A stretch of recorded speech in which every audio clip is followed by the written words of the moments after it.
We spoke a while back about the Metropolitan Police not liking to take a licking in court, and when the High Court roared in favour of Reclaim These Streets over the Sarah Everard Vigil, the Metropolitan Police said they would be seeking to have the ruling overturned in their favour. Well, they have now launched their challenge to the court ruling, but the court said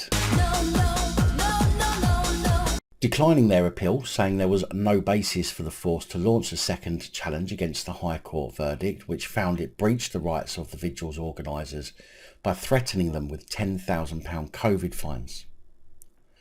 Rejecting the first appeal request in April, Lord Justice Warby and Justice Holgate blasted the Met's selective and misleading analysis of its ruling and said its lawyers had failed to put forward any clear or tenable argument against it. They found that none of the grounds of appeal has a reasonable chance of success, and there is no other compelling reason for an appeal to be heard. Fuck you, Met. Sentiments were echoed by Lord Justice Holroyd of the High Court of Appeal on Tuesday, after the Metropolitan Police's second attempt, who said there was no arguable basis on which it can be said that the High Court's decision was wrong. The Court's evaluation of the evidence involved no errors of principle or unsustainable finding. Appeal, therefore, does not have a real prospect of success, and there is no other substantial reason why an appeal should be heard. Permission to appeal must accordingly be refused. Court ruling resulted in a claim brought by three of the activists, Jessica Lee, Anna Burley, Henna Shahar and Jamie Klinger, who said their freedom of speech had been breached and that the Met's commanders did not assess the potential risk to public health. Metropolitan Police spokesperson said in a statement, "We are aware of the Court of Appeal's decision.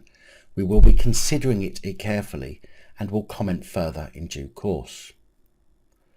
Well, it seems the Metropolitan Police have considered it carefully, but maybe not carefully, but they've considered it rather quickly and are now taking their frustration out on others who attended the vigil by prosecuting them.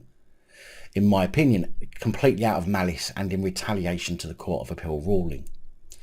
Now, considering the event organisers were found to have not committed any COVID-related offences, I find it hard to imagine that any court will now allow the conviction of any attendees at the vigil with retrospective COVID penalty notices. Oh, hang on. Didn't the Met say they don't do retrospective COVID penalty notices? Only when it suits them. It's been said that prosecutions are being brought against 4 of the attendees of the vigil. Dania Al-Obiedi, I don't know how to pronounce that, from Stratford, Vivian Homan of Clapham, Ben Wheeler of Kennington, and Manchester resident Kevin Godin Pryor.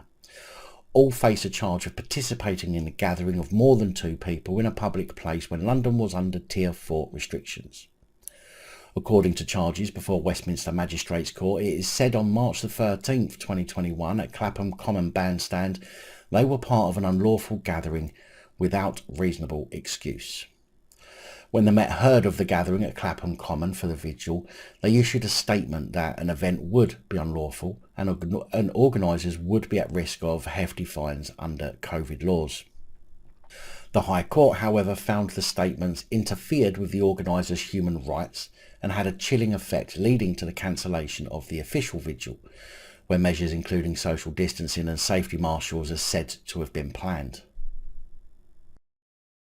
It seems to me that anyone attending would be somewhat protected by their right to gather, and it would be the Met's duty to provide evidence that these people were there in groups of more than 2 people, bearing in mind that the rule made no sense at all, as you could be in a group of 2 one day and the next day be in another group of 2, meaning that if any one of you had the bat flu, they could have still passed it on, which would not have prevented any spread.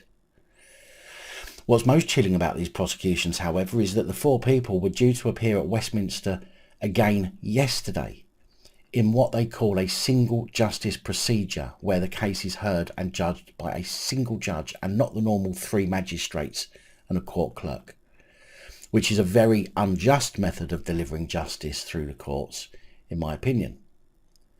Now, it was yesterday that they attended court. I haven't yet seen any update I will get more information on this as soon as it becomes available and update you in due course.